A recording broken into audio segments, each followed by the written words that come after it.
The wind tearing through the Northern Sovereign border station did not howl. It possessed a low, continuous mechanical drone, carrying fragments of ice that struck the frosted windows of the dispatch office like crushed glass.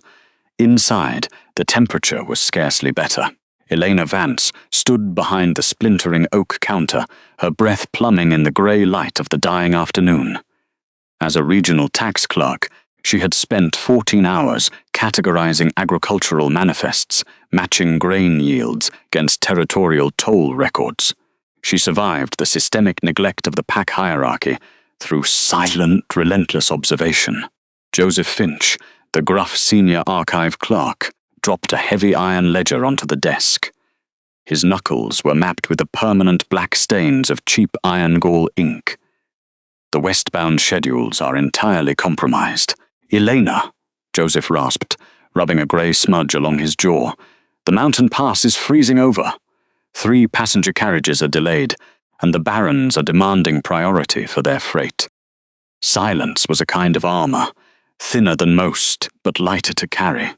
Elena reached for the primary transit log, her fingers steady despite the biting chill seeping up through the floorboards. She traced the tangled schedules, organizing the chaos into linear columns. "Move the commercial freight to the lower valley route," Elena said quietly, dipping her quill. "Prioritize the passenger carriages for the upper tracks. The treaties state they have priority under winter storm protocols." Joseph grunted an acknowledgement of her logic. He pulled a blank transit ticket, stamped it heavily with the official station seal, and slid it across the scarred wood. "Your shift is done. Take Carriage 3 back to the lower district before the rail lines freeze." Elena picked up the ticket carefully. At that exact moment, the station's main doors slammed open. Stranded passengers surged into the hall, bringing a violent gust of snow. Before she could tuck the pass into her satchel, a wet flake landed directly on the fresh stamp. She immediately raised the back of her cold, gloveless hand to shield the paper, but the damage was done. The running ink bled across the grain of the ticket. Elena stared at the ruined number. The sharp upper loop of the 3 had dissolved, bleeding downward until the digit looked distinctly like an 8. There was no time to request another stamp. The station bell began to toll a harsh boarding call. Elena nodded to Joseph, picked up her satchel, and walked out into the absolute white of the northern storm. The cold was an iron weight pressing against her lungs. She kept her head down, navigating the icy platform from memory. The wind whipped her heavy skirt, frost biting through her worn boots. Through the driving snow, Carriage 8 sat at the far end of the platform, detached from the main commercial line. Her numb fingers grasped the freezing brass handle. The metal bit into her palm, a sharp reminder of her physical limits. She pulled the door open and stepped inside. The heavy wooden door slammed shut behind her, cutting off the howl of the storm with the abruptness of a descending blade. The sudden silence was disorienting. Elena stood in the narrow entryway, her chest heaving as her lungs fought to adjust to the sudden insulated warmth. The air smelled of beeswax, expensive oiled leather, and the clean, dry heat of a brass coal stove bolted securely to the floorboards. This was no commercial passenger car. There were no crowded wooden benches, no scent of damp wool and stale ale. Instead, the carriage was a mobile study. Deep velvet benches faced a polished folding table, lit by the steady amber glow of gimbaled wall lamps, and sitting at that table was a woman who did not belong on a public transit line. Sophia Sterling wore a severe, high-collared coat of dark navy wool, entirely stripped of the usual decorative lace, favoured by the northern nobility. Her posture was rigidly straight, her dark eyes sharp and entirely unbothered by the sudden intrusion of a snow-covered, half-frozen tax clerk. Spread across the table in front of her were dozens of loose parchment sheets, the agricultural deficit reports for the border territories. Before Elena could speak, the carriage gave a violent lurch as the steam engine at the head of the train engaged. The iron wheels ground against the iced tracks with a heavy screech, sending a sudden tremor through the cabin. The stack of unsecured agricultural deficit reports slid off the polished mahogany table, scattering across the patterned rug in a disorganized mess of heavy parchment and broken wax seals. Most low-ranking clerks would have immediately dropped to their knees, stammering apologies, terrified of offending royal authority. Elena did not apologize. Apologies did not organize data. She simply knelt on the rug, her frozen fingers moving with practiced, mechanical efficiency. "Leave them," Sophia commanded. Her voice was not loud, but it carried the undeniable weight of structural power. "The ink is likely still damp from the provincial seals. Your wet gloves will ruin the figures." "My gloves are frozen, not wet," Elena answered quietly, keeping her gaze cast downward. She pulled off the stiff, ice-caked wool from her hands and set them aside. Her bare fingers, pale and trembling slightly from the cold, reached for the parchment. She did not just gather the papers, she read them. It was a reflex born from 14 hours a day in the archive, a compulsive need to see order in chaos. "You have a sequencing error," Elena stated, her voice dropping into the flat, analytical tone she used with Joseph Finch. She slid 3 heavy sheets out of the pile, rearranging them before she squared the edges of the stack. Sophia watched her, her dark eyes narrowing imperceptibly. "Excuse me, these are the regional yields for the Southern Territories," Elena said, lifting the organized stack and placing it gently back onto the mahogany table. "Whoever prepared your agricultural deficit reports mixed the Western Valley grain yields with the Eastern toll projections. If you run the calculation in the order they were stacked, it projects a winter synthesis." She tapped the top page, her ink-stained index finger resting just below a column of cramped numbers. "It is not a surplus, it is a severe deficit. The baron who submitted this is hiding 20 tons of grain." Silence fell over the carriage, broken only by the rhythmic, heavy chugging of the steam engine as the train pulled away from the border station, plunging into the dark, frozen expanse of the mountain pass. Sophia did not call for the royal guards stationed in the adjacent car. Instead, she leaned forward, picking up the stack of papers. She traced the numbers Elena had indicated, her eyes tracking the calculation with cold precision. A full minute passed. The heat from the brass stove began to thaw the ice in Elena's heavy wool skirt, leaving damp patches on the floorboard she had carefully avoided stepping past. Elena looked down at the smudged ticket, still clutched in her left hand. The bleeding ink of the 3 mocked her. The warmth of the cabin, the royal crest embossed on the brass lamps, the severe, intelligent woman studying the ledgers, the reality settled into her like cold water into stone. "This is Carriage 8, Elena said quietly. It was a statement of fact, entirely devoid of panic. Sophia Sterling looked up from the parchment, her expression unreadable. She took in Elena's worn boots, the frayed hem of her practical grey skirt, and the permanent ink stains mapping her knuckles. "It is," Sophia agreed, setting the perfectly ordered agricultural deficit reports aside. "This is the private transit line of the Sovereign Court. You are currently trespassing." Elena stood up slowly, her muscles aching from the cold and the tension of the long shift. "I will disembark at the next switching station and wait for the commercial line." "You will do no such thing," Sophia replied smoothly, leaning back against the velvet cushions. "My brother's financial counsel has spent 3 weeks reviewing these specific reports, and none of them noticed the deliberate inflation of the Western grain yields. You noticed it in 30 seconds while kneeling on a rug." Sophia steepled her fingers, assessing Elena not as a trespasser, but as a misplaced asset. "The Alpha King needs a mate," Sophia murmured, almost to herself, her mind already calculating the political geometries of the court.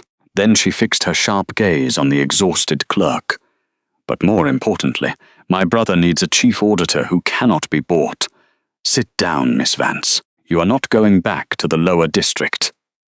Elena Vance did not apologize for her sudden intrusion. Apologies were a waste of breath in freezing temperatures. and the scattered parchment at her boots demanded immediate physical intervention. The heavy wooden door of the carriage had already sealed them inside, shutting out the howling northern snowstorm.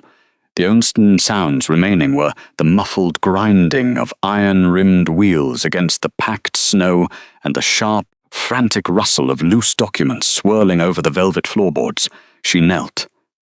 The damp hem of her practical wool coat dragged against the plush rug, but her focus was entirely on the vellum. Princess Sophia Sterling sat frozen on the opposite bench. The royal sister possessed the severe, aristocratic architecture of the northern sovereign bloodline: high cheekbones, dark hair pulled back into a rigid clasp, and a thick cloak of black fox fur that absorbed the dim amber light of the cabin lantern. Beneath that intimidating composure, the princess was mid-breath, her gloved hand half raised in a halted gesture of alarm. She had been bracing to shout for the royal guards, assuming the snow-covered woman bursting into her private transport was an assassin.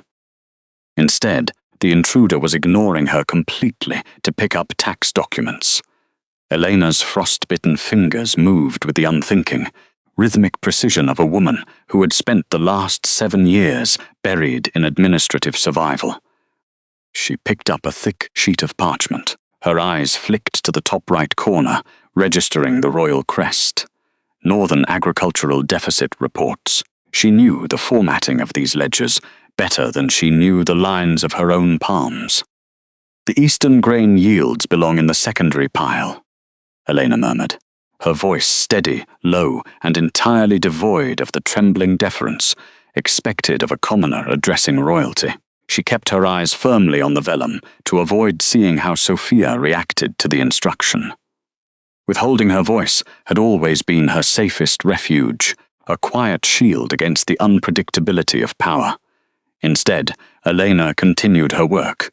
She slid the first page across the velvet cushion, aligning its frayed edges perfectly with a second page detailing the winter wheat margins of the Oakhaven territory.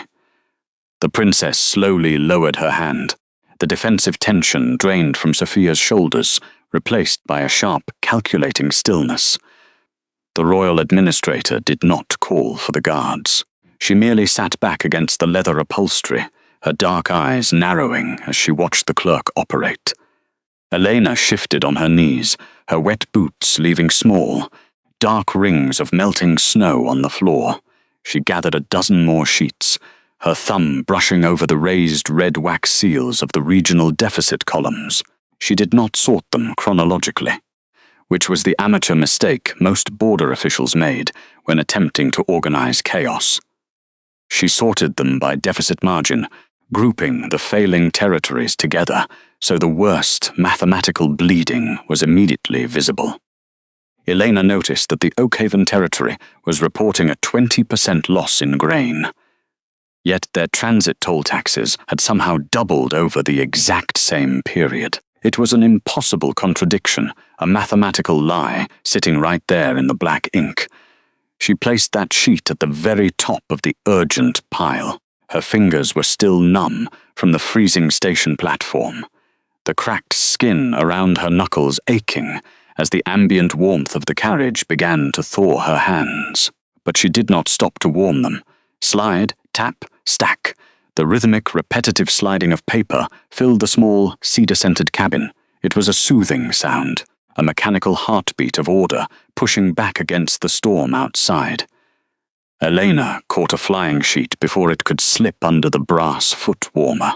She flattened the crease with the heel of her hand, stacking it atop the growing pile on the mahogany center table. In under 3 minutes, the scattered storm of high-level state secrets was gone from the floor. In its place rested 3 immaculate stacks of vellum, their corners aligned with absolute mathematical precision. Elena finally sat back on her heels. She reached into her damp coat pocket and pulled out the smudged ticket that had caused this disastrous misstep. The wet transit slip was ruined, the ink running into a grey smear where the numbers had dissolved into illegibility. She placed it quietly on the edge of the table, offering the physical proof of her error without pleading for mercy. The carriage hit a minor snowdrift, the heavy suspension swaying gently, but neither woman broke eye contact. The heavy brass lock on the carriage door gave a sudden definitive click as the Tiextria frost froze the mechanism solid. They were sealed in for the duration of the mountain pass. Most low-status Omegas or regional workers would have panicked at the sound, realizing they were trapped in a confined space with a powerful member of the sovereign bloodline. Elena merely registered the noise, letting the reality of her situation settle into her chest like cold water into stone. Slow, thorough, filling every crack. Her panic was entirely replaced by an analytical calculation of how much regional ink she had left in her leather travel satchel. Just in case she needed to write a formal statement of accidental trespass, she estimated she had half a bottle of iron gall ink and 2 clean nibs. It would have to be enough. "You sorted the Oakhaven reports before the Western border tariffs," Sophia said. Her voice was not loud, but it commanded the air in the small cabin. The tone was smooth, polished, and terrifyingly observant. Most of my own royal scribes would have alphabetized them, or grouped them by date. You grouped them by the severity of their deficit margins. Elena kept her posture perfectly straight. She did not fidget. She did not attempt to hide her damp boots or the fraying cuffs of her coat. "Alphabetical sorting is useless when trying to locate financial hemorrhages, Your Highness," Elena answered quietly. Her voice was devoid of melodrama, anchored only in the practical reality of the work. "The Crown does not need to know a territory's name before it knows how much grain it has lost. Oakhaven claims a 20% agricultural failure due to early frost, yet their carriage transit logs show a spike in toll gate activity. A starving province does not export more goods than it did during a harvest year. The math contradicts the narrative." Sophia Sterling did not smile, but a strange, intense light flared in her dark eyes. She reached out with a gloved hand and touched the immaculate stack of vellum. The princess was a pragmatic strategist, a woman who had spent the last 3 months watching her brother slowly drown under the weight of falsified records. The corrupt regional barons hid their theft behind mountains of intentionally disorganized paperwork, using their inherited birth rank to block audits. "What is your name?" Sophia asked, her voice dropping to a low, measured register. "Elena Vance, I'm the senior tax clerk for the Northern Transit Station. You are wasted at a border station. Elena." Sophia picked up the smudged ticket from the table, inspecting the ruined ink before placing it back down on the mahogany surface. "My brother, William, operates on logic, evidence, and structural order. He has spent the better part of a year looking for a chancellor who will not lie to him to protect the barons. He does not need a decorative mate, nor does he need a fragile political alliance. He needs an administrative partner. Someone who can read the lies hidden in the ink." Elena remained perfectly still. The ambient heat from the brass footwarmer was finally beginning to dry the hem of her coat, sending the faint smell of wet wool mingling with the rich cedar wax of the cabin interior. "I am a clerk, Your Highness. I tally transit logs," Elena replied carefully, establishing a firm boundary. "I am not involved in royal court politics. You are now," Sophia stated, not as a threat, but as an undeniable geographical and logistical fact.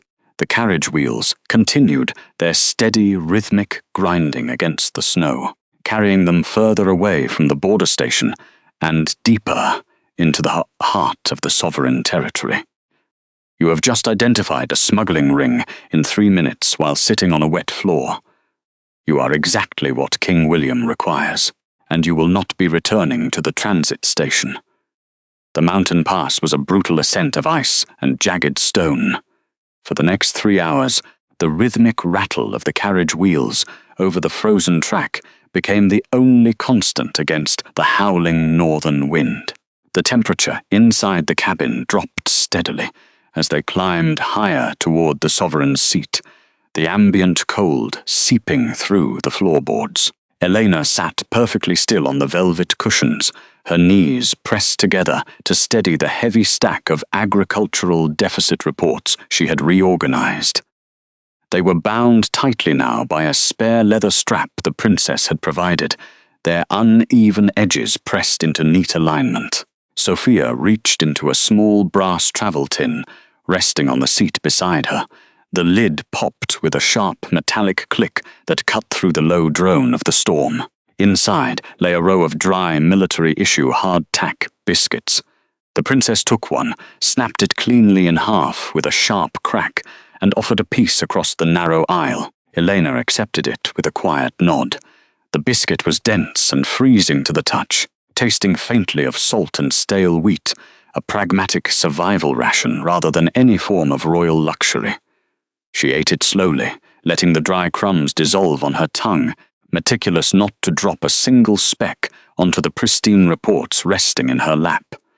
Sophia leaned back against the deep upholstery, her gaze fixed on the intricate patterns of frost creeping up the window glass. "My brother does not suffer fools," she said, her voice carrying the same flat cadence as the rattling wheels. "And he does not care for flattery. William views the world as a mechanism. If a gear is broken, he does not pity it, he removes it. He is a man built entirely of ledgers, borders, and absolute unforgiving logic." Elena chewed the last of the hardtack, swallowing against the dry tightness in her throat. She understood the geometry of men like that. They were predictable, provided one knew how to read the specific arithmetic of their minds. The regional barons have learned to obscure their numbers because they know William cannot leave the capital to count every grain sack himself. Sophia continued. The princess began tapping her gloved fingers against the closed lid of the brass tin. The sound fell in perfect sync with the jolting of the carriage over the icy ruts. They send him chaotic manifests, hoping he will tire of the disorder and approve their margins out of sheer administrative fatigue. It is a slow, quiet siege. Elena looked down at the stacked vellum on her lap. She traced the rough edge of the leather strap with her thumb. "Choos is just an unindexed registry, Your Highness," she answered softly. "If the king requires absolute logic, then we will simply give him the math to remove the broken gears." Sophia stopped tapping. A faint, genuine smile touched the corners of her mouth. She did not say another word for the remainder of the ascent. The silence in the cabin settled into a comfortable, shared vigilance, broken only by the straining breath of the horses and the endless rhythm of wood and iron against the frozen earth. Vaughan Fortress did not rise from the mountainside like a monument of royal splendor. It was a massive, brutalist garrison built of dark, unyielding stone, designed solely to withstand sieges and the crushing weight of northern winters. When the carriage finally shuddered to a halt in the inner courtyard, the biting wind tore through the open door, carrying the sharp scent of burning pine. Elena stepped down onto the uneven cobblestones. The cold here was heavy, pressing against her thin woolen coat with immediate physical force. She kept the stack of reports firmly against her chest, shielding the vulnerable vellum from the swirling snow. Sophia did not pause for a formal reception. She bypassed the grand entrance entirely, leading Elena toward a narrow, iron-banded door set deep into the eastern wall. They entered the administrative wings of the fortress. The transition from the freezing courtyard to the interior corridors was jarring. The air inside was marginally warmer, but it carried a thick dampness that smelled of stale tallow, wet wool, and decaying paper. Sputtering beeswax candles in iron sconces cast wavering shadows across the worn flagstones, illuminating a space that felt entirely forgotten by the court. As they walked deeper into the labyrinth of the keep, Elena's gaze caught on the massive ledger shelves built directly into the stone walls of the hallway. They stretched for dozens of yards into the gloom, crammed with thousands of bound records and territorial decrees. But the sight made her breath catch, a sudden knot of professional horror tightening in her chest. She paused, stepping closer to the nearest shelf. She did not touch the fragile documents, but held her bare hand an inch from the stone wall behind them. The masonry was sweating. Thick beads of condensation clung to the cold rock, seeping steadily into the untreated wood of the shelving. She leaned down, narrowing her eyes to inspect the spine of a ledger dated 3 years prior. The thick vellum was already warping, the edges curling outward like dead leaves. The high humidity in the trapped air was feeding a slow rot. She could smell the sour tang of mildew settling deeply into the binding glue. "The ink on these lower shelves," Elena murmured, her voice barely a whisper, yet carrying enough clarity to make Sophia stop and turn back. "It will bleed into illegible smears by the spring thaw. The moisture is travelling upward through the porous stone." Sophia looked at the sprawling shelves, then back at the young clerk, standing perfectly still in the dim light. The princess's expression tightened as she processed the exact nature of the structural damage. The keep's guards had walked past these shelves 1,000 times, seeing nothing but dusty stacks of paper. Elena had been inside the fortress for less than 5 minutes, and she had already diagnosed a systemic failure eating at its very foundation. "The King's Archive," Sophia said grimly, her voice dropping to a low register. "We are rotting from the inside out." Elena adjusted her grip on the dry, perfectly preserved reports in her arms. "Then we had better find a warmer room for the new registries," she replied, her tone remaining perfectly even, and stepped away from the sweating stone to follow the princess deeper into the dark. The heavy oak doors of the sovereign's inner study required 2 guards to open, their iron hinges groaning a harsh, metallic complaint against the winter chill. Inside, the air tasted of burning pine resin and stale coffee, thick with the exhausted silence of a failing bureaucracy. Sophia walked in first, her boots clicking sharply against the grey stone, cutting through the oppressive quiet. At the far end of the room, behind a massive mahogany desk buried in unsealed scrolls, broken wax seals, and stacked ledgers, sat Alf King William Sterling. He did not look up when the doors opened. The scratching of his quill against stiff parchment was the only sound in the cavernous space. "I have brought you a solution," Sophia said. Her voice carried the flat, practical tone of a military tactician reporting a secured border. The sovereign paused. He set the quill down, the feather brushing faintly against the edge of a brass inkwell. Only then did the man lift his head. His eyes were the colour of slate under a frozen river, cold, precise, and devoid of warmth. He did not ask who the woman standing behind his sister was. He did not comment on her threadbare wool coat or the damp hem of her skirt. Instead, his gaze dropped to Elena's hands. She held them loosely clasped in front of her apron. The king's stare locked onto her right hand with clinical intensity. He was not looking for trembling fingers. He was looking at the side of her middle finger.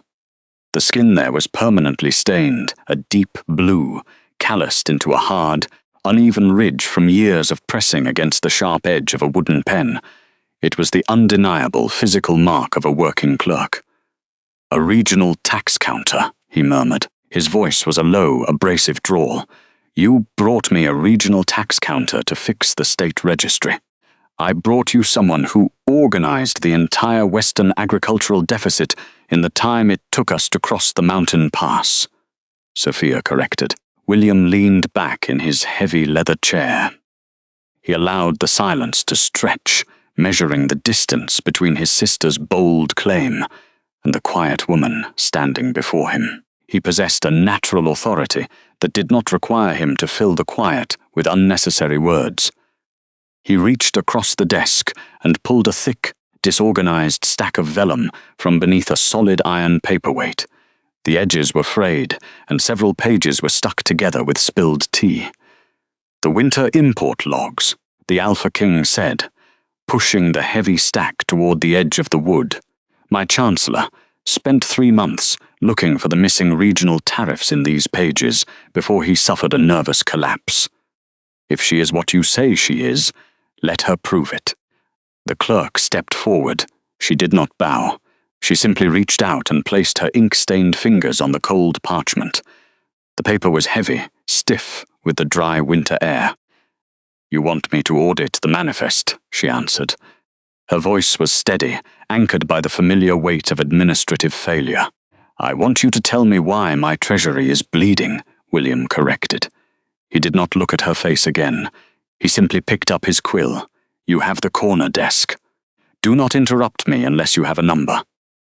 The corner desk was situated near a tall, narrow window that leaked a continuous draft of freezing northern wind through the cracked, leaded glass. Elena sat down, pulling her thin wool coat tighter around her shoulders. She did not complain about the temperature. Physical discomfort was merely another condition of the job, one she had long ago learned to ignore. She untied the leather binding of the seasonal trade manifests. The smell of cheap tallow, old dust, and oxidized iron gall ink rose from the pages. It was a chaotic mess. The previous scribe had used a thick, unrefined ink that bled through the vellum, blurring the decimal columns.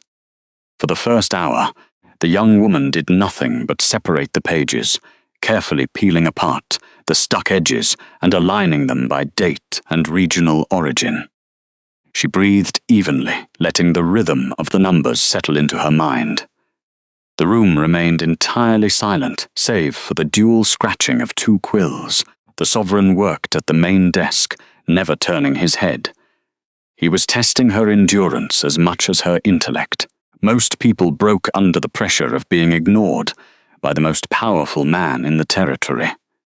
The quiet clerk found it incredibly peaceful.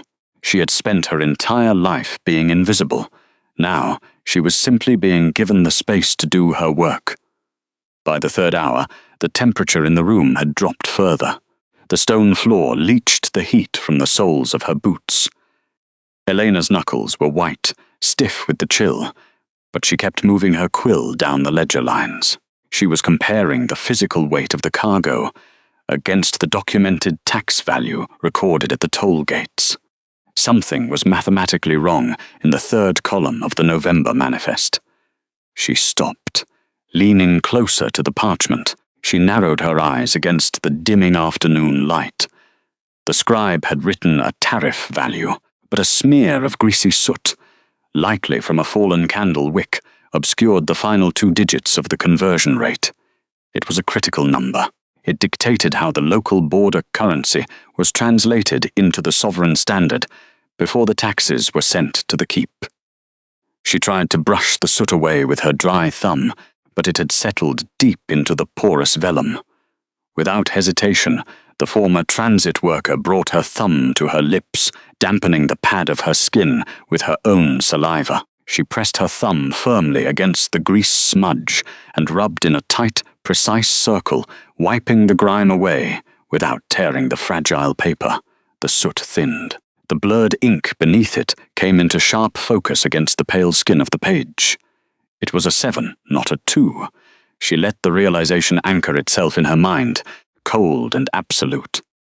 The local barons were using an outdated, manipulated currency conversion rate at the border tolls, skimming exactly 5% off the top of every grain shipment before it reached the royal registry.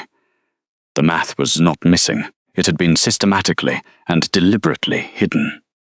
The administrative expert ran the calculation down the remaining 20 pages of the manifest to verify the pattern. It held perfectly across every region. The state was not slowly bleeding. It was being meticulously robbed by its own administrators. Elena set her quill down. The soft, wooden click of her pen against the desk was the first irregular sound in the room in 4 hours. The man at the main desk stopped moving his hand. He did not look up immediately. He waited, the heavy silence of the study pressing down on them both. "You stopped writing," the king said. His voice was a low, resonant rumble in the quiet room. The young woman stood up. Her legs were stiff from the freezing draft, but her posture was perfectly straight. She picked up the November manifest and carried it across the grey stone floor, stopping exactly 2 feet from the edge of his massive desk. "The harvest reports are accurate," she said. She placed the heavy vellum squarely in front of his inkwell. The grain is moving. William finally raised his eyes, looking at her face for the first time since she had walked into the room. The slate grey of his gaze was sharp, analysing the quiet certainty in her posture. He was a man who understood evidence, and he could see she held proof. "Then what is it?" he asked. "It is a conversion error," Elena replied. She tapped her ink-stained finger directly onto the damp, newly cleared 7. "Your regional barons are using a shadow exchange rate at the transit points. They are stealing your kingdom 5 coppers at a time." The heavy spine of the ledger made a dull thud against the polished oak table. Elena Vance did not push the book across the surface. She opened it carefully, pressing the stiff parchment flat so the dense columns of numbers faced the sovereign. King William Sterling did not immediately look down at the ink. He watched her hands. They were pale from the ambient chill of the keep, but they did not tremble under his intense scrutiny. Only when the clerk withdrew her fingers did the monarch lower his gaze to the open page. "The deficit is not a matter of missing physical grain," Elena said, her tone carrying the measured cadence of someone accustomed to speaking only to ledgers. "It is a mathematical bleed, a fractional error in the silver-to-grain exchange rate, deliberately buried in the secondary transfer columns of the winter import logs." Princess Sophia stood near the massive stone hearth, stepping closer to peer over her brother's broad shoulder. Elena pointed toward the 3rd column. "The outer territories calculate their agricultural yields using the old border metric, but the central fortress registers everything in standard royal weight. Whoever transcribed these logs applied a flat conversion rate instead of the required tiered seasonal adjustment. For every 100 carts that crossed the toll gate, the registry recorded the value of 98. Silence settled over the long oak table, a thick, heavy stillness that swallowed the crackle of the burning pine logs. William leaned forward, the dark velvet of his coat brushing the wood. He did not growl or slam his fist against the table. He occupied the quiet room the way other monarchs commanded an army, without apology, and without the nervous impulse to fill the void. Slowly he reached out, pressing his bare thumb against the dried ink where Elena had drawn a corrective line. 2%, William murmured, his voice a low, steady hum vibrating through the cold stone floor. He traced the number downward, 2% of every shipment, applied over 4 months of winter transit, thousands of carts. Millions of pounds of grain siphoned away in the margins. "Yes," the young woman confirmed. The physical grain was delivered to the market, but the Treasury only collected taxes on the converted ledger amount. The sovereign did not celebrate her discovery. There was no relief in his expression, only the cold, calculated realization of how deeply the rot in his administration ran. He stared at the smudged ink beneath his thumb. The entire kingdom had been bleeding out through a paper wound, caught in a single afternoon by a border worker who had boarded the wrong carriage. "Who approved the conversion charts for the northern tolls?" Sophia asked, her voice sharpening. William finally lifted his hand from the parchment. Lord Thorne and the regional barons. They insisted the simplified metric would speed up the border queues during the blizzard season. Elena remained perfectly still. The mathematical error was not an accident of poor bookkeeping. It was a deliberate, systematic extraction of royal wealth. She did not offer unsolicited advice. She merely waited, allowing the undeniable proof of the documents to speak for itself. The king slowly closed the heavy cover of the book. The sound of the thick vellum slapping shut echoed sharply in the vast, dratty chamber, finalizing the verdict. "You found in ours what my entire council missed for a quarter of a year," the Alpha King said, his gaze shifting back to Elena. The scrutiny in his pale eyes was no longer a test of her basic competence, but a silent assessment of her endurance for the war ahead. He turned away from the table, walking slowly toward the tall, frost-rimmed windows overlooking the lower courtyard. The bitter winter wind howled against the glass, but the cold inside the room felt infinitely sharper. The northern barons will not surrender their regional ledgers voluntarily, William stated, looking out into the grey distance. If they suspect we have found the discrepancy, they will burn the transit records before the next thaw. Then, they must be audited by someone with the legal authority to seize the documents before the barons realize what is happening, Sophia observed, leaning against the edge of the oak table. The sovereign turned back to face the room. He operated through strict structural pragmatism, recognizing that true loyalty in a fractured court was built on function rather than flattery. I am dismissing the current Chancellor of the Records, William announced, his tone devoid of the melodrama common to royal politics. As of this hour, you are the Chief of the Royal Registry. You will have full, unquestioned jurisdiction over the territorial audits. Every ledger, every transit manifest, and every toll receipt in the Northern Sovereign will cross your desk. Elena did not gasp or drop to her knees in trembling gratitude. She processed the massive elevation in status the exact same way she processed a complex tax column, by immediately identifying the structural requirements for survival. She knew precisely what it meant to hold administrative authority over men like the regional barons. It meant constant danger and a staggering amount of detailed paperwork. If I am to reconstruct the missing shipments, the newly appointed chief said evenly, keeping her posture perfectly straight, I will need more than a formal title.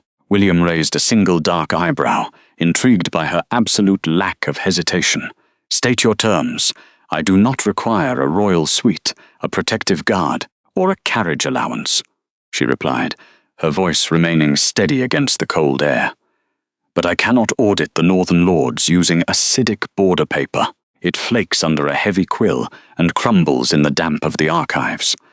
She looked directly at the Alpha King, refusing to lower her chin. I require a regular, uninterrupted supply of high-grade cedar wax to seal my official requests so they cannot be intercepted. And I need clean vellum. At least 400 sheets to begin. Sophia let out a short, dry exhale that might have been a genuine laugh in warmer circumstances.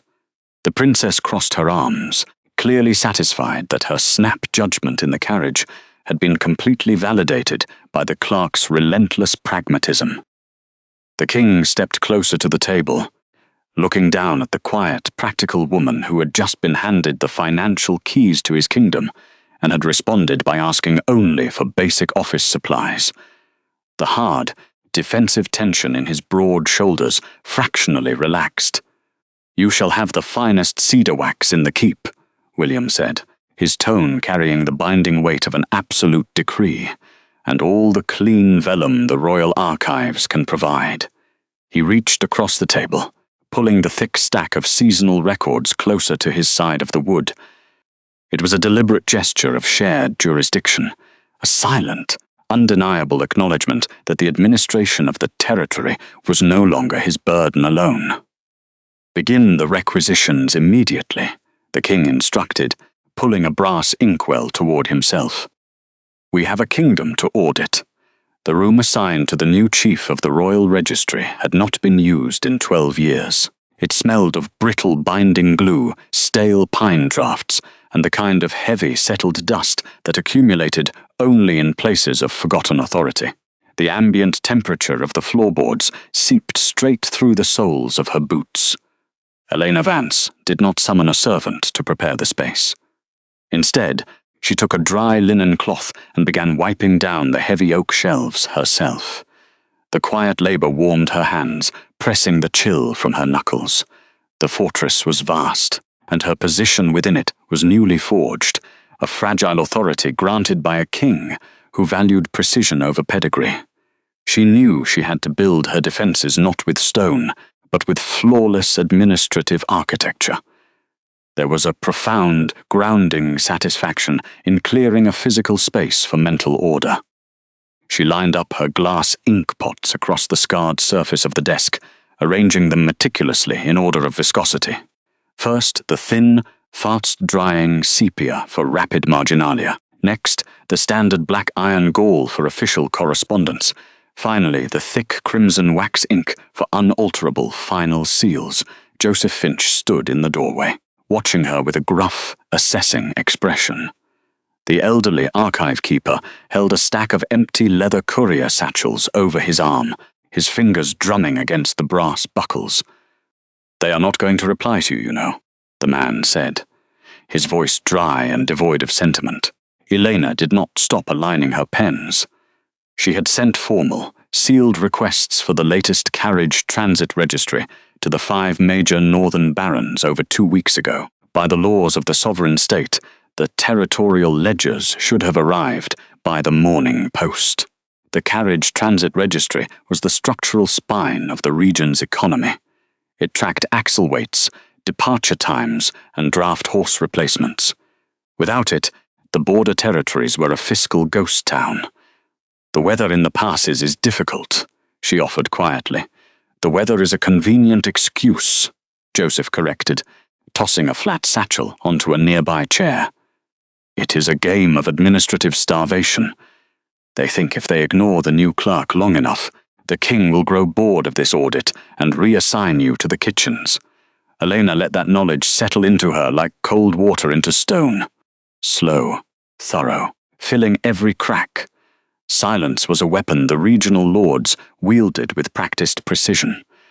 They did not refuse the king's orders directly, which would be treason. They simply allowed the paperwork to vanish into the logistical void of a northern winter. Waxes were mysteriously broken. Manifests were misplaced.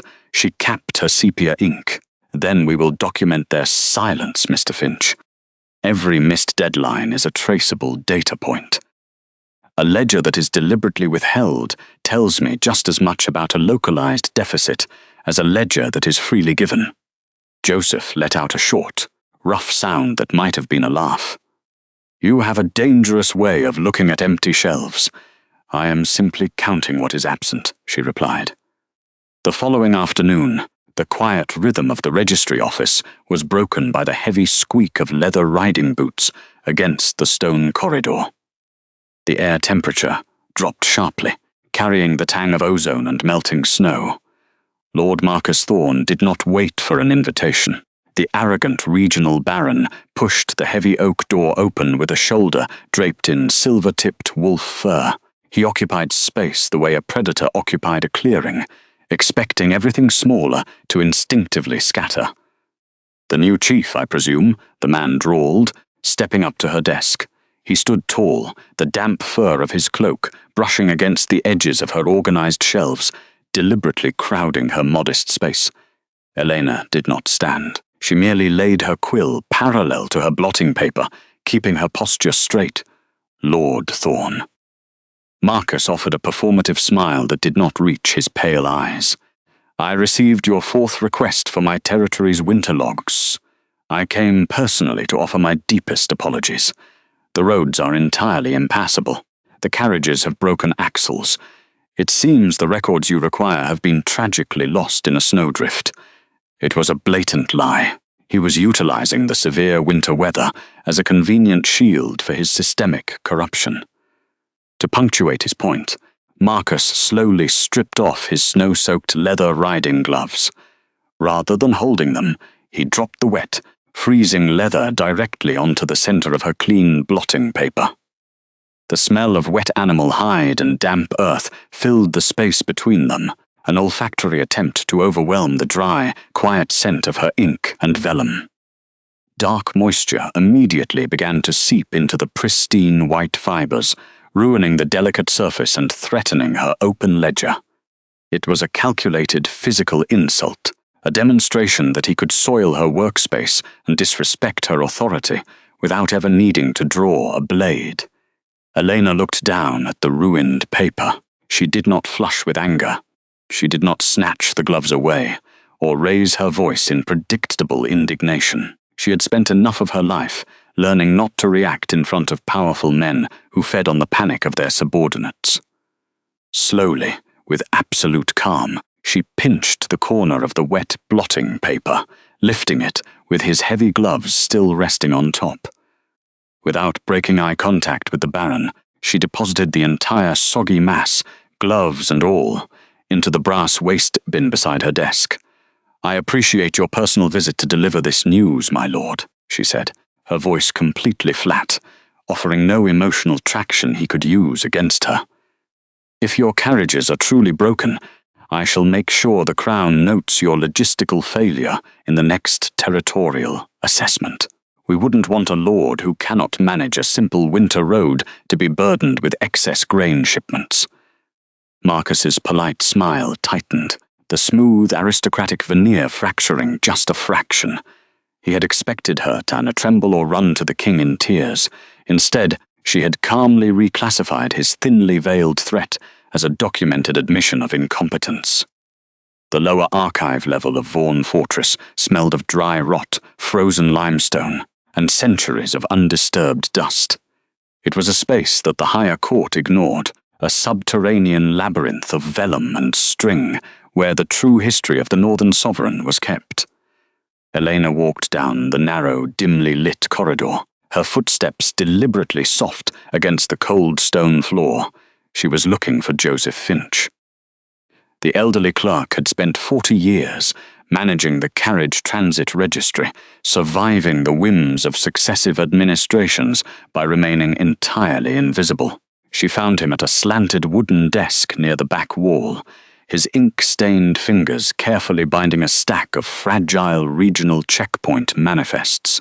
When the new chief of the Royal Registry stepped into the small pool of amber light cast by his oil lamp, Joseph did not look up immediately.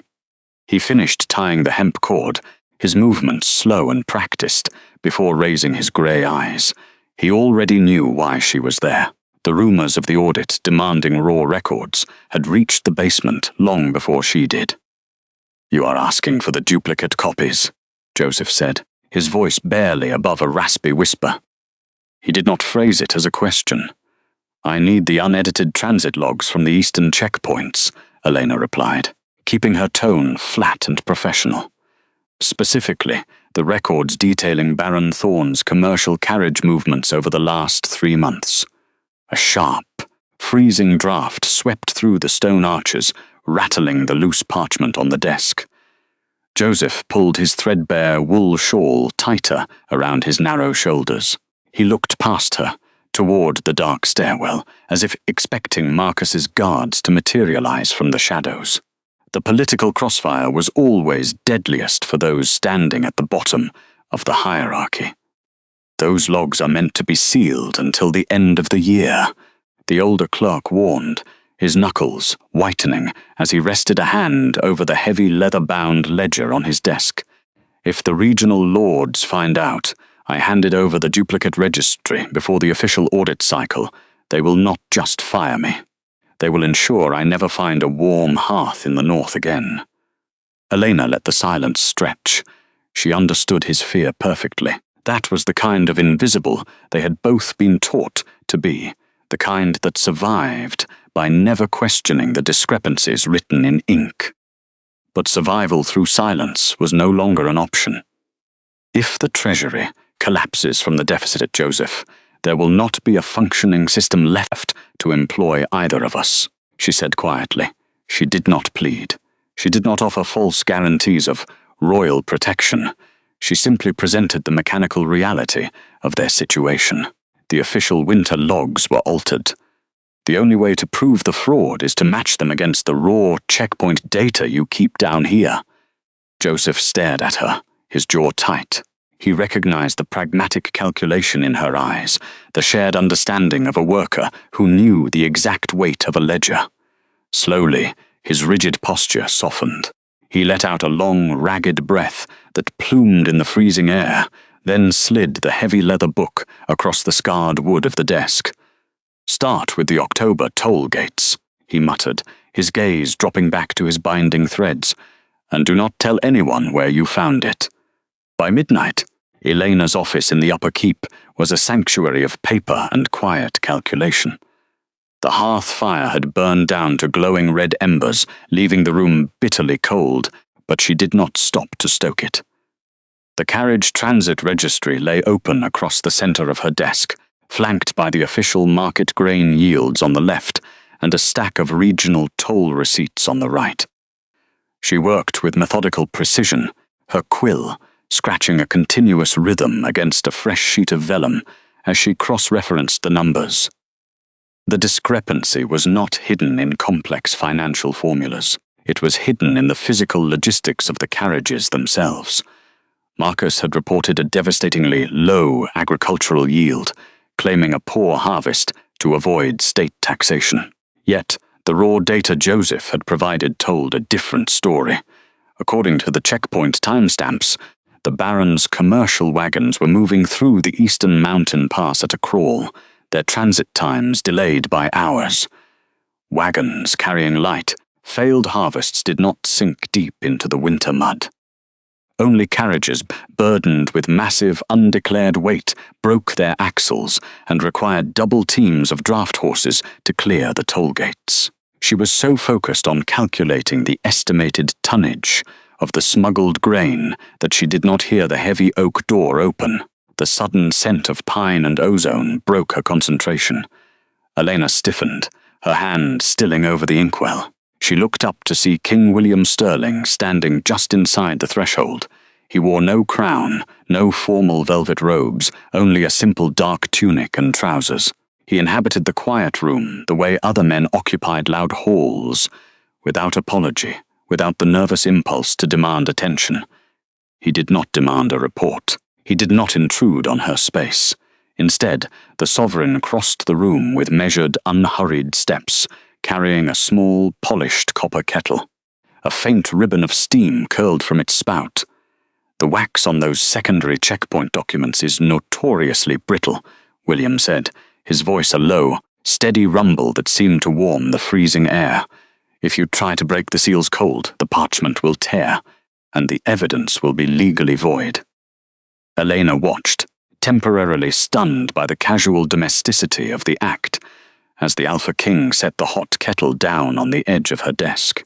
He did not hover over her shoulder or attempt to read the ledger she was working on. He simply poured a small amount of steaming water into a shallow brass bowl, pushing it gently toward the stack of sealed letters she had yet to open. "Hold the wax over the steam for 10 seconds, he instructed quietly. "It will soften enough to peel away cleanly." "Thank you, Your Majesty," Elena murmured, her voice steady despite the sudden, heavy pressure of his proximity. William stepped back, giving her the physical space she needed to continue her work. He moved to the dying fire, picking up the iron poker to quietly tend the embers. "My sister told me you had a talent for finding the truth in a mess," he said, watching the flames catch on a new log. "I am beginning to see she underestimated your endurance." "The numbers do not require endurance, sire," Elena replied, holding a sealed toll receipt over the rising steam. "They only require someone willing to count them correctly." William turned his head, his sharp analytical gaze resting on her tired, ink-stained fingers and the neat, devastating rows of calculations she had built.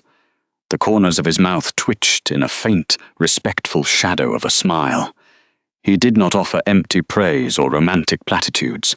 He understood that the greatest form of respect he could give her was to let her finish the equation.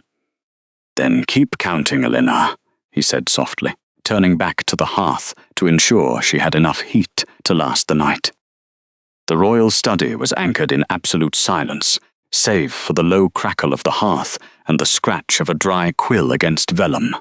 The smell of melting beeswax and aged parchment hung heavy in the air, creating a dense, insulated atmosphere against the northern wind rattling the high window panes. Elena Vance sat at the long oak table, a massive geographical map of the border territories unrolled beneath her forearms. Beside her stood William Sterling. The Alpha King did not loom, nor did he attempt to occupy more space than the work required. He simply observed the numbers with the same cold, analytical intensity she did. Between them lay the carriage transit registry. It was a tedious record of departure times, axle weights, and checkpoint stamps considered beneath the notice of most lords. For Elena, it was a map of human behavior written in minutes and miles. "Look at the transit gap between the Silver Pine outpost and the lower river tollgate," she said, her voice dropping to a steady register to avoid breaking their shared concentration. She pressed her quill against a column of faded ink. A standard winter carriage travels that distance in roughly 8 hours, even in heavy snow, perhaps 10. William leaned closer, tracking the line of data. He did not ask her to repeat herself. He simply absorbed the variables. The eastern carriages are logging 14 hours for a 30-mile stretch. Every single week, Elena confirmed, turning the page to show a repeating pattern. They leave Silver Pine at dawn. They should reach the river by mid-afternoon. Instead, they arrive long after nightfall, claiming weather delays. But the atmospheric logs from the border station show clear skies on 3 of those transit days. The silence stretched as the implications settled into the room. A 4-hour discrepancy on a short route meant the vehicles were stopping. They were diverting off the main road and offloading unregistered cargo before they ever reached the kingdom's official way stations. William reached across the table, his index finger tracing the geography of the map. "There is an old logging road here," he murmured, his voice a quiet rumble. "It forks off a mile past the pines and cuts through the eastern mountain pass, bypassing the toll gate entirely. They could offload the grain into private storage and bring the carriages back to the main road empty." As he pointed to the narrow pass, his hand shifted, his knuckles inadvertently brushing against the back of Elena's ink-stained fingers. The contact was entirely accidental, a mere friction of skin over a crowded map, yet a sudden, absolute stillness arrested the space between them. For a fraction of a second, the rhythmic scratching of the quill ceased. Elena did not flinch, nor did she pull away in panic. She kept her posture perfectly straight, her breath measured, allowing the tactile shock of the king's proximity to register without altering her professional composure. William reacted with the same disciplined restraint. There was no lingering gaze, no aggressive shift in stance. He simply withdrew his hand with a deliberate, unhurried slowness, ensuring the movement was a respectful concession of space rather than a recoil. He cleared his throat faintly, shifting his weight back onto his heels. "The logging road," the king stated, returning to the dry cadence of their work. "It is the only logical route for a diversion." "I will mark the coordinates," Elena replied evenly, dipping her quill back into the inkwell. The ink dried faster than the sudden warmth fading from her knuckles. They returned to the columns of numbers, the boundary between them holding firm. By the grey, freezing dawn, the theoretical calculations required physical proof. Elena carried the thick, leather-bound transit registry down to the lower logistical archives, a cavernous, drafty stone hall near the fortress courtyards. The air here tasted of cold iron, wet wool, and damp soil, far removed from the polished cedar warmth of the study. Joseph Finch was already there, sorting through a fresh stack of overnight dispatch reports. The gruff elder clerk looked up as Elena approached, his sharp eyes noting the heavy ledger. He did not offer her a polite greeting. He simply cleared a space on his drafting table. "You found a hole in the transit times," Joseph stated, less a question and more an acknowledgement of the dark circles under her eyes. "I found a 4-hour delay in Lord Marcus Thorne's eastern routes," Elena corrected, setting the registry down. "But a delay is not a crime. I need to prove those carriages carried unregistered cargo when they left Silver Pine, and that the cargo was gone by the time they reached the river." Joseph snorted a dry, humorless sound. "Thorne's drivers are not fools. They will have bribed the departure guards to leave the cargo weight off the initial manifest." "I am not looking for a written confession," Elena said, unrolling a physical inspection sheet. "I am looking at the mud." She pointed to a routine maintenance log filled out by the road wardens at the Silver Pine outpost, detailing rut depths and bridge integrity. "Look at the wheel tread measurements for the days the suspect carriages departed," she instructed, tracing the jagged handwriting. The elder clerk leaned over the table, his calloused finger following her quill. Track width of 4 inches. Deep ruts. The warden recorded a depression of 3 inches into frozen mud and packed snow on the outbound road. Now look at the arrival logs at the river toll gate, Elena continued, flipping the transit registry. Joseph's eyes narrowed at the secondary report. Rut depth of less than an inch. The carriages were riding high on their suspension. A carriage carrying light winter textiles leaves shallow tracks exactly as they did upon arrival, Elena explained, her voice tightening with analytical certainty. But a carriage leaving 3-inch ruts in solid, freezing mud is carrying massive, concentrated weight. 2 tons, at minimum. They were hauling raw grain out of silver pine, dumping it at the logging road, and driving empty wagons to the toll gate. Joseph stared at the 2 pieces of parchment. The discrepancy was not an abstract theory. It was a physical reality, carved directly into the earth by heavy wooden wheels. Marcus Thorne had manipulated the tax records, but he had forgotten to account for the physical weight of his own greed pressing down on the northern snow. He used the heavy transport wagons, Joseph murmured, tapping the specific tread width recorded by the wardens. Only the regional barons have the draft horses required to pull them through a winter pass. The numbers match perfectly, Elena said, carefully closing the registry.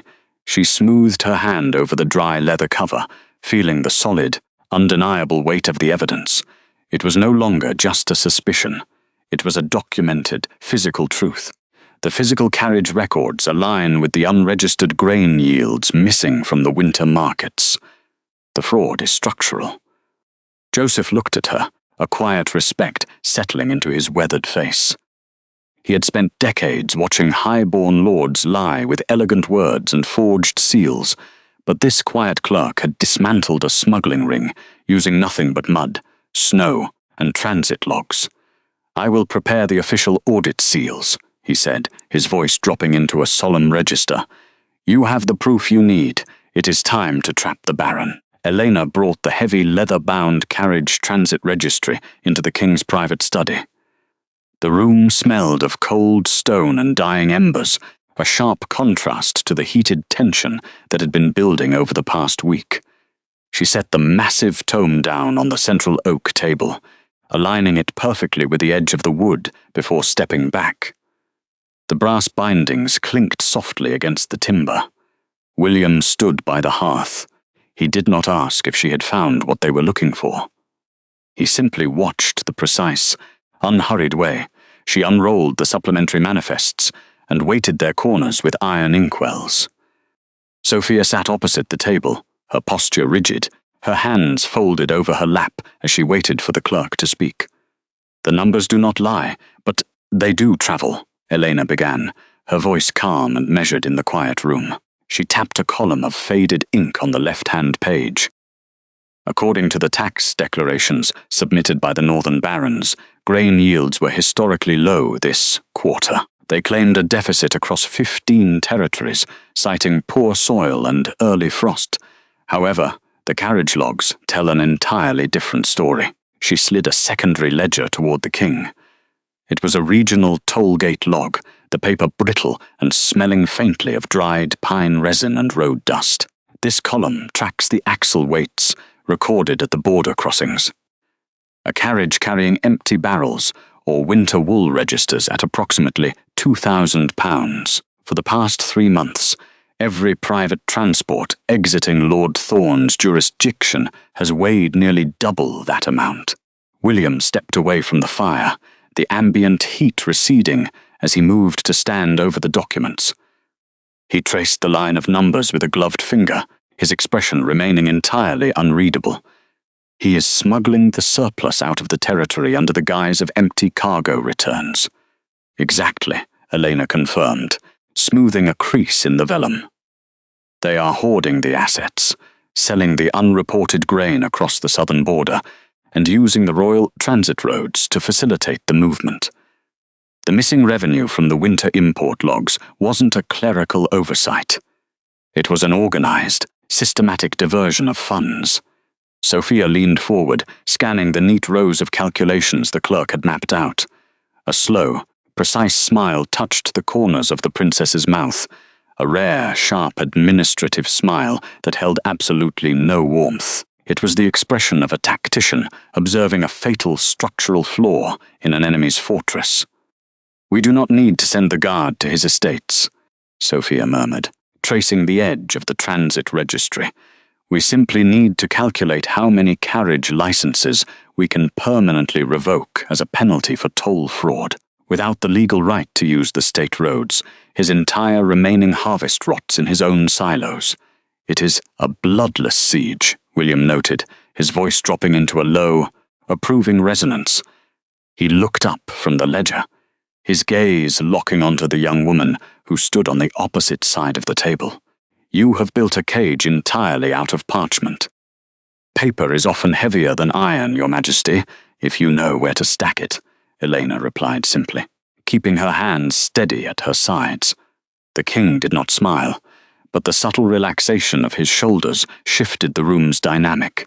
He turned his attention back to the heavy tome. "Draft the summons. Make it quiet. We will let him walk into the snare, thinking he is the one holding the leash." The summons was issued under the guise of a routine, low-level compliance check regarding border toll discrepancies. It was deliberately framed as a minor bureaucratic necessity, the kind of tedious paperwork a high-ranking lord would expect to brush off with a few vague promises and a heavy coin purse.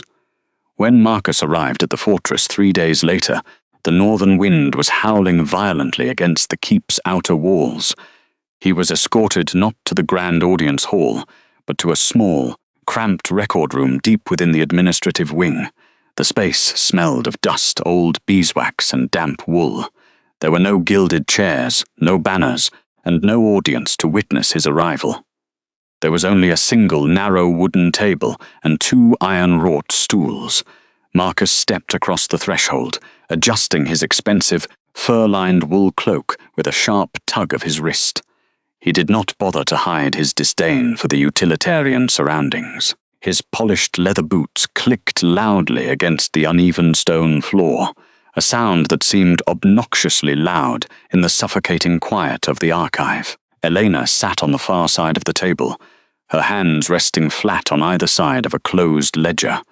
She did not rise to greet him. She merely watched him enter, her expression as flat and unreadable as a blank page.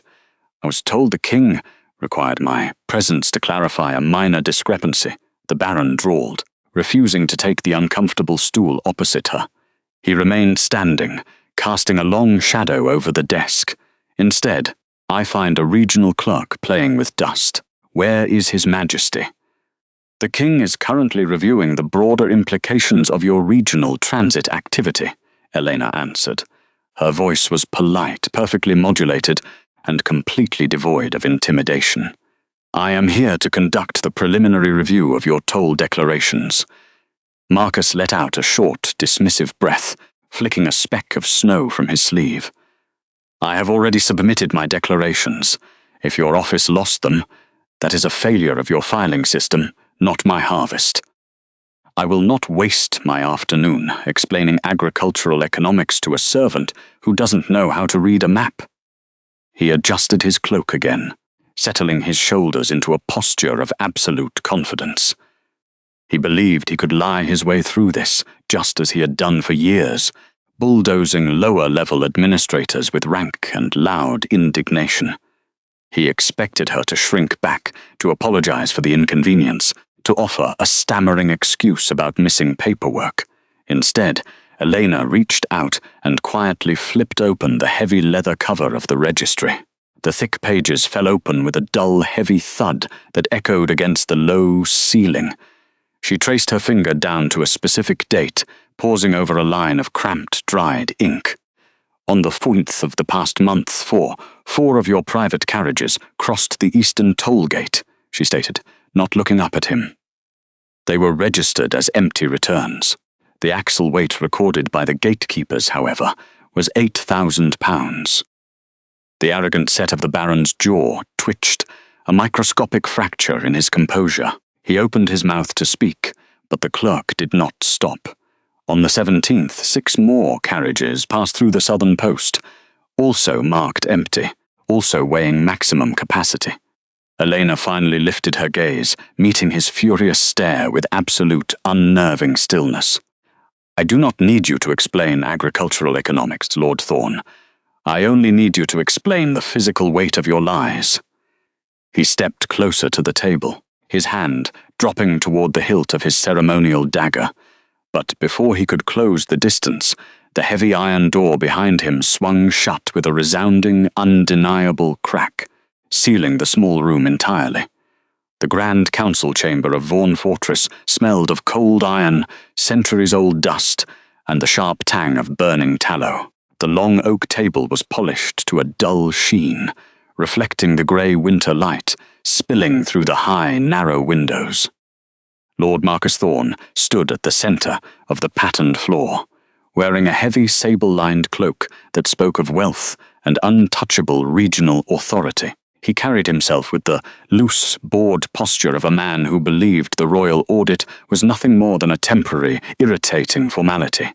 He smiled, a thin, patronizing expression directed entirely at the Alpha King, completely ignoring the quiet woman seated at the smaller, auxiliary desk to the left. "As I explained to the chief of the Royal Registry earlier," Marcus said, his voice echoing off the vaulted ceiling, smooth and heavily practiced, "the delayed logs are a matter of winter hazards."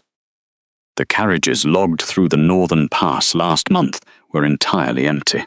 We were transporting repurposed oak barrels back from the outer settlements. There is no grain.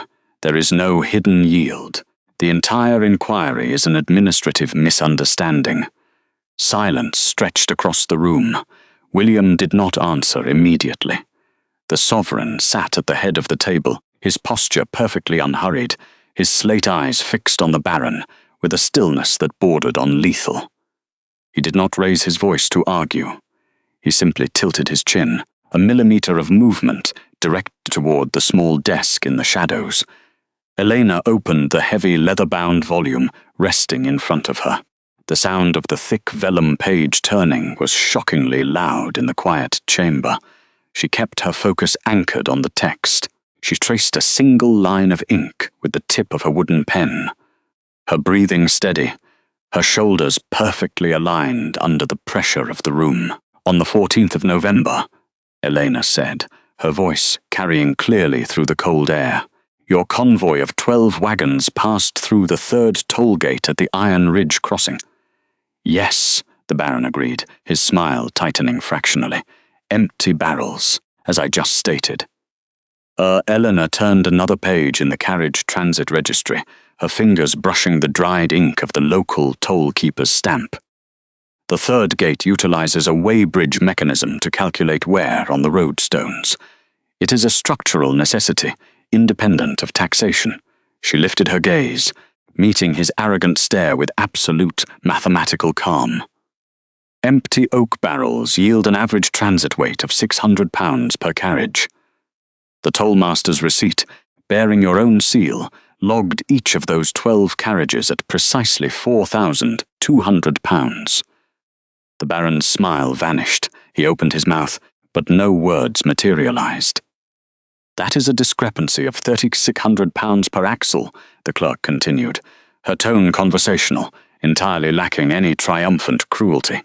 "That exact density matches the standard winter weight of packed northern grain. Unless the air in your region has suddenly become heavier than iron, Lord Thorn, you were not transporting empty wood." The undeniable reality settled into the room like a dropping stone.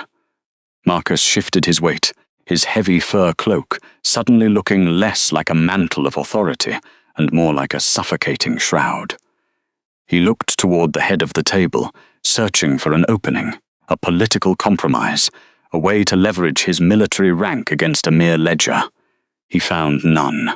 William was simply watching the Baron's throat swallow against the silence.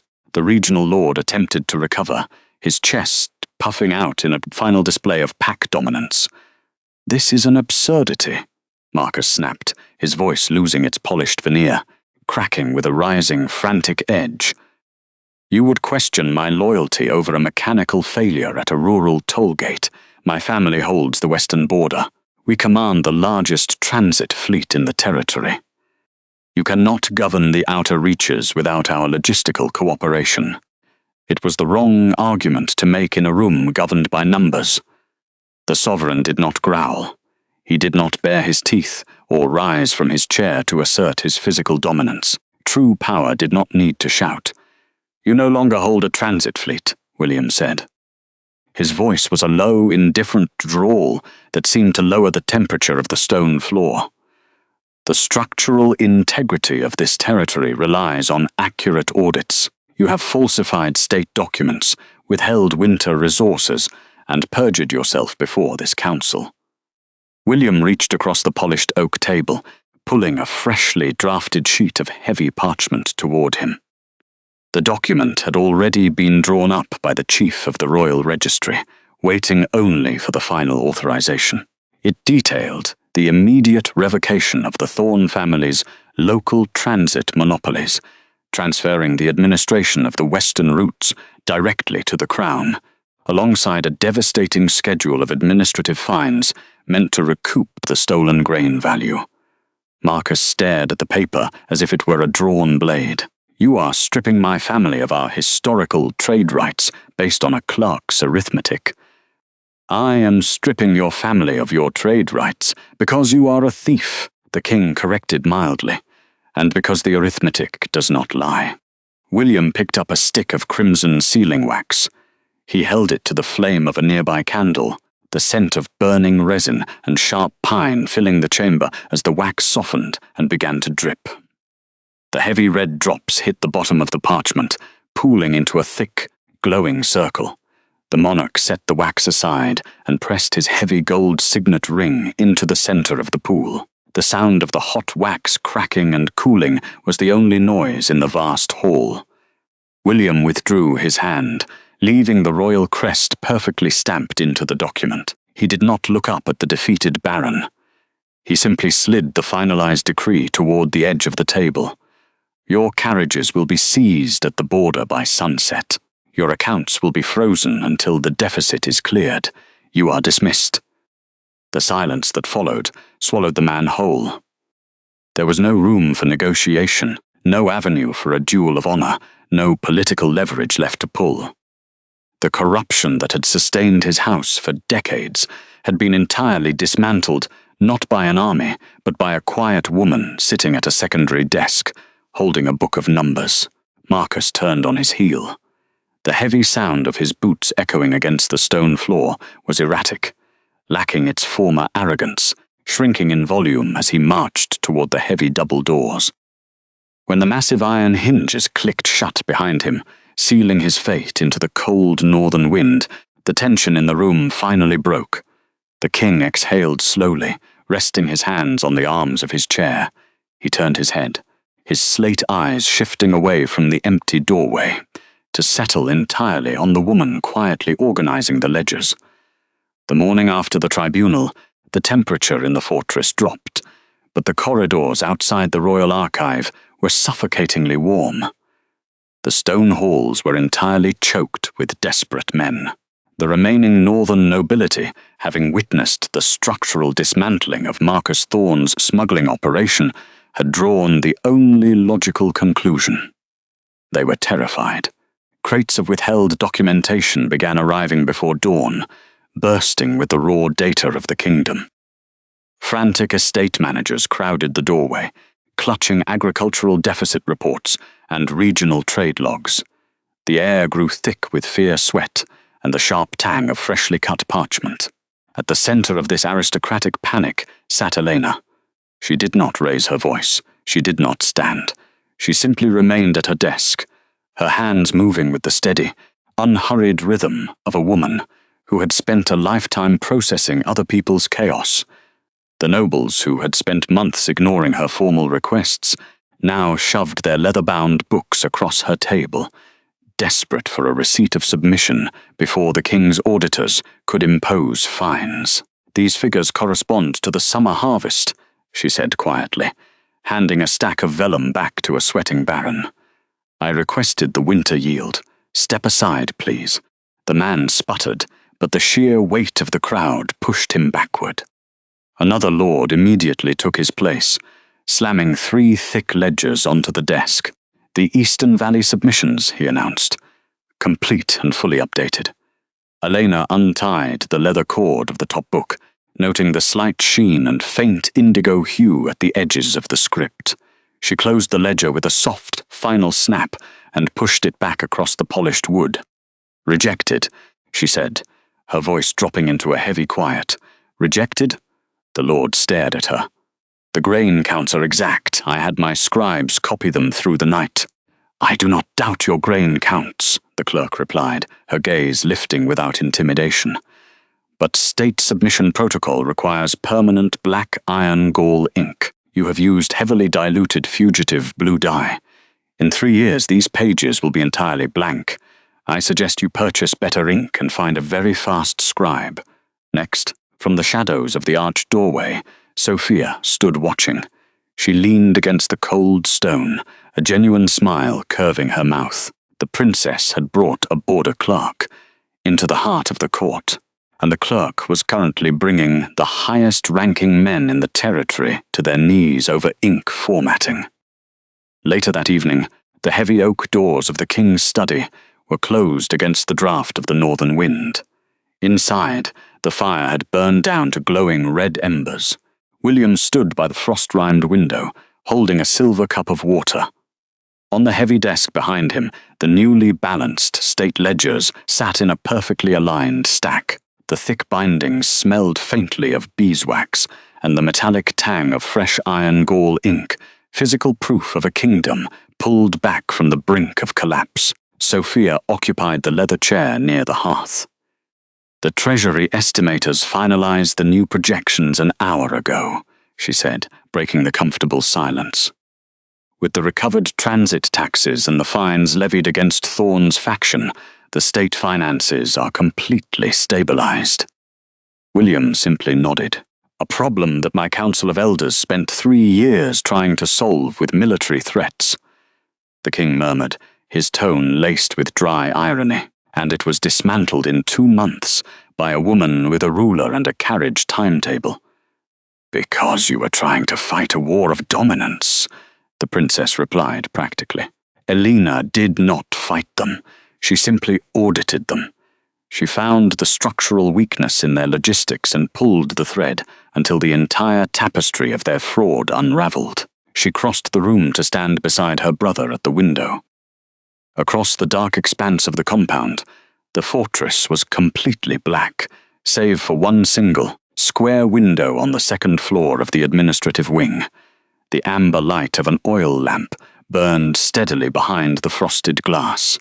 "That light hasn't gone out before midnight since the storm brought her here," Sophia noted quietly. William followed her gaze. The sight of that solitary light anchored him, with the weight of a stone settling into a deep, clear river. It was the quiet, undeniable proof of a woman who understood the crushing weight of the kingdom and had voluntarily chosen to help carry it. "She is exactly what I told you she was when I pulled her out of my carriage," Sophia corrected smoothly.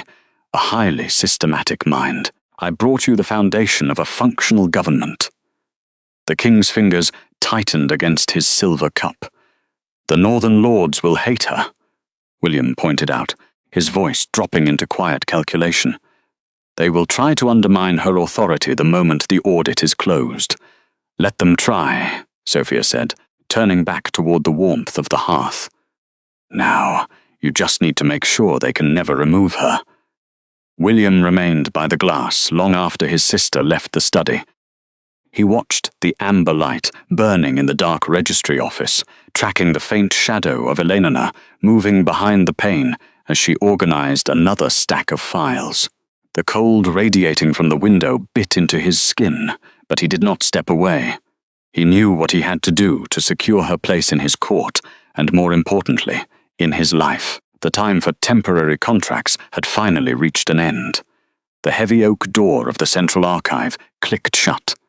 Inside the private study, the scent of burning pine mixed with the dry aroma of aging parchment. Elena Vance sat at the mahogany table, reviewing the final pages of the revised Cold Season manifests. The massive influx of Northern compliance documents had been categorized and filed. The arithmetic was flawless. The exhaustive labor of the past 3 months had culminated in this quiet moment of absolute order. A soft footfall announced the Alpha King. William Sterling occupied the space with his usual deliberate stillness. Wearing a simple dark wool tunic, devoid of ceremonial furs, he approached the table, stopping just short of her workspace to respect the invisible boundary of her desk. He set a small, dark walnut box on the polished surface beside the corrected winter import logs. The wood made a soft, resonant thud. Elena looked up. His composed expression and the profound depth in his dark eyes demanded her attention. She unfastened the brass latch, opening it with a sharp click. Inside, resting on dark blue velvet, lay a solid copper registry seal. It was heavier than the standard stamps given to regional clerks. The cool metal caught the amber light from the hearth. Elena lifted it, examining the engraving. It did not bear the crest of the Northern sovereign alone. Carved beneath the royal insignia of the wolf and the scales were the precise letters of her own name. Not a nameless royal appointee, not a decorative honorific. Chief Registrar Vance, her breath caught. Her thumb brushed the engraved letters. She had spent her life working in the shadows of freezing border stations, processing the wealth of arrogant lords while remaining invisible. To see her own name immortalized in copper, recognized by the highest authority, was a validation so deep it ached behind her ribs. William watched her trace the metal. The new financial treaties require a permanent authorizing signature, he said, his low voice devoid of pressure. I do not want an interim clerk signing the winter import logs. I want the mind that restructured my entire kingdom to hold the seal of the realm. Elena closed her fingers around the cool copper. It was a tool of statehood, a tangible manifestation of absolute intellectual trust. He was not asking her to stand behind him as a decorative Luna. He was asking her to stand beside him, wielding the same legal weight. The regional barons will not like seeing a border clerk's name stamped on their transit manifests, she murmured, meeting his gaze. The regional barons, William replied, a ghost of a smile touching his mouth, will learn to respect the seal, or they will navigate the freezing roads on foot. The choice is theirs. A slow, undeniable warmth settled deep into her bones. She placed the stamp back onto the velvet, illuminated by the fire. It became a permanent fixture on her desk. She had finally found a home, forged in the exact shape of her own undeniable competence. The transition into their shared routine did not require a ceremonial banquet. By the time deep winter blanketed the fortress, the private study had been quietly rearranged. The single table was replaced by a massive double desk spanning the hearth. On the left sat the royal decrees and territorial correspondence. On the right sat the master ledgers, carriage transit registries, and the winter import logs. Late into the evening, the study was wrapped in a profound silence, broken only by the soft crackle of burning pine logs and the synchronized scratching of 2 iron quills across heavy parchment. Elena sat on her side of the desk, dipping her pen with practiced efficiency. She wore a gown of midnight blue silk, reflecting her elevated status, yet tied securely around her waist was her original heavily stained linen clerk's apron. The frayed pocket still carried her spare nibs, counting chalk and the smudged transit ticket that brought her to the royal carriage months ago. William sat opposite her, reviewing trade proposals.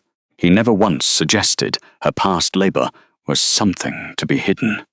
He treated the stained linen with the exact same quiet reverence he afforded the sovereign crown, understanding it was the armor that allowed her to reach this room.